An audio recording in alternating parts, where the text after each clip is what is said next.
But I did a show, 2014, called Begins, and these two firemen came to see that show, and they were these big, tall, strapping, beefcake, middle-aged, muscular, tanned, handsome, beautiful firemen, right? And I found myself weirdly attracted to one of them, which I think is obvious, which is weird for a genuinely heterosexual man like me. But I looked at him in the same way I look at if ever I see like a really strong dad in public.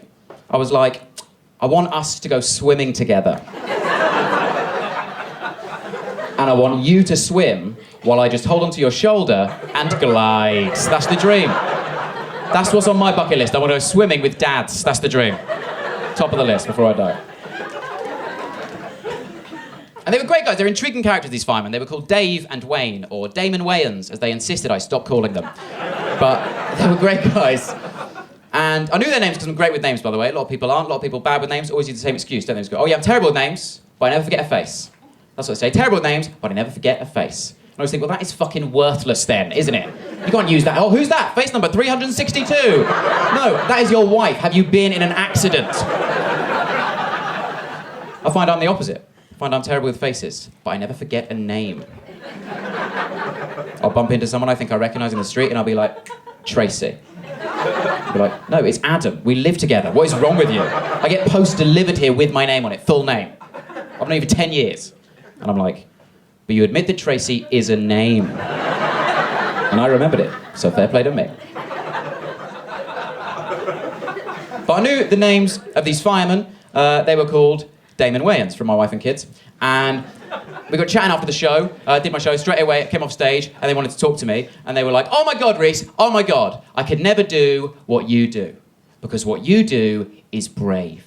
Because you go into rooms full of strangers, usually, where you don't know what's going to be waiting for you there on the other side of the door, and then you stand there under the hot, boiling hot heat of the hot lights. Something I, as a fireman, could never do. Because you, Rhys, are brave. And I said, I know. Because that's true, they're right. I am brave, incredibly brave. I do brave, not because of this isn't brave, this is a sixth form assembly that's got out of hand. But I'm incredibly brave. I do brave shit all the time, everyday life, always doing brave stuff. Like, I will speak up during a haircut. I don't give a fuck. I'll express dissatisfaction to a man with scissors next to my skull. I don't care. I'll say, that's too much off, put some more back on. You know, I take chances. Take risks. Last week, I took the biggest risk known to man. Biggest risk anyone can take. I put my iPod on shuffle at a party. That is the bravest thing anyone has ever done. 1 minute, we're all there singing along to R. Kelly's remix to Ignition.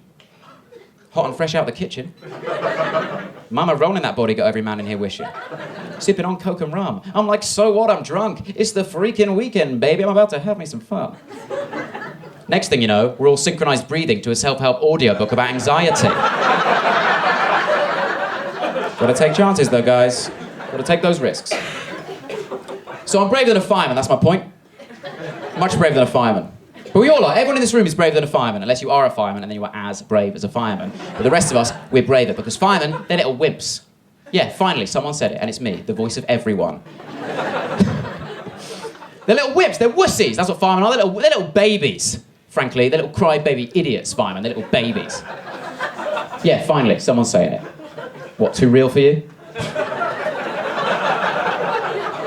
You know, firemen will no longer rescue cats who are stuck in trees. Did you know that that's true? The fire brigade will no longer come out and rescue cats who are stuck up trees. It's ridiculous. I had to set the tree on fire. It's insane.